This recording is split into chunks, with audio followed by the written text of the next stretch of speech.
క్రీస్తునందున ప్రియులకు ప్రేమతో వందనాలు తెలియజేస్తున్నాను. మే నెల 25వ తేదీ 2025. ఈరోజు దేవుడు మనకు చేస్తున్న వాగ్దానం ఏమిటనగా కీర్తనల గ్రంథము 145వ కీర్తన 14వ చరణం. యెహోవా పడిపోవు వారినందరినీ ఉద్ధరించువాడు, కృంగిపోయిన వారినందరినీ లేవనెత్తువాడు. ఆమేన్. నా ప్రియమైన సహోదరి సహోదరులారా, ఈ లోకంలో జీవిస్తున్న మనమందరం కూడా దేవుణ్ణి నమ్మినప్పటికీ, దేవుని వాక్యమును వింటున్నప్పటికీ, ఆయా సమయాలలో మన చుట్టూ కలుగుతున్నటువంటి సమస్యలను బట్టి, మన జీవితంలో ఎదురయ్యేటువంటి ప్రతికూల పరిస్థితులను బట్టి కృంగిపోతూ ఉంటాం. కొన్నిసార్లు నిస్సహాయ స్థితిలో పడిపోతూ ఉంటాం. అలాంటి భయంకరమైన పరిస్థితుల్లో కొన్నిసార్లు ఆదరించువారు, లేవనెత్తువారు లేక, బలపరిచేవారు లేక మరింతగా కృంగిపోయి మరింతగా బలహీనమైన పరిస్థితుల్లోకి వెళ్ళిపోయిన సందర్భాలు ఎన్నో మన జీవితంలో చూస్తూ ఉంటాం.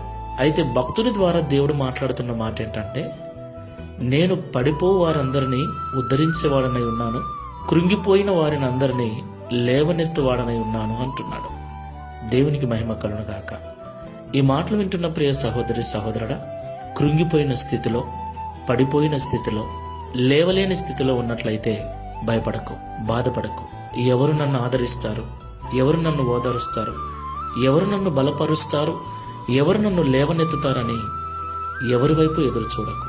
ఈ లోకంలో ఎవరూ మనకు సహాయం చేయకపోయినా, మనం ఏ స్థితిలో ఉన్నా మనల్ని లేవనెత్తగల దేవుడు, మనం ఆరాధిస్తున్న దేవుడు.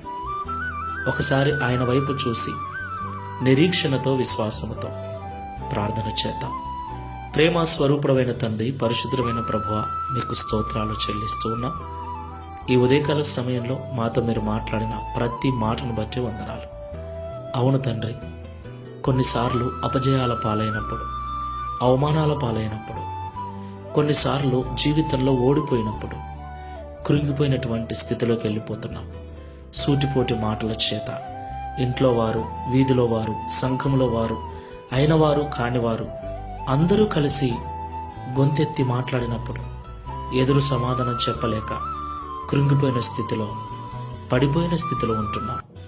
ఆ పరిస్థితిలో ఒంటరి వారమే, ఎవరు సాయం చేస్తారు, ఎవరు నన్ను తిరిగి లేవనెత్తుతారన్నటువంటి నమ్మకంతో, ఆశతో ఎదురు చూస్తున్నాము తండ్రి. ప్రభువా, ఈరోజు మీరు మాతో మాట్లాడారు. నేనున్నాను, నేను పడిపోవు వారిని అందరినీ ఉద్ధరించువాడనని, కృంగిపోయిన వారిని లేవనెత్తువాడనని మాతో మాట్లాడి ధైర్యపరిచినందుకు స్తోత్రాలు. ఇదిగో నీ వైపు చూస్తున్నాం, ప్రార్థిస్తున్నాం. పడిపోయిన స్థితిలో నుండి లేవనెత్తండి, ఓడిపోయిన చోటనే గెలిపించండి. అవమానపరిచిన వారి కళ్ళ ఎదుట మమ్మల్ని గొప్ప చేసి, తద్వారా మీ నామమును మహిమపరచుకోమని, భక్తుని వల్లే మేము సాక్ష్యం ఇచ్చినట్లుగా సహాయం చేయమని యేసు నామములో ప్రార్థిస్తున్నాము తండ్రి. ఆమేన్. Praise the lord. God bless you.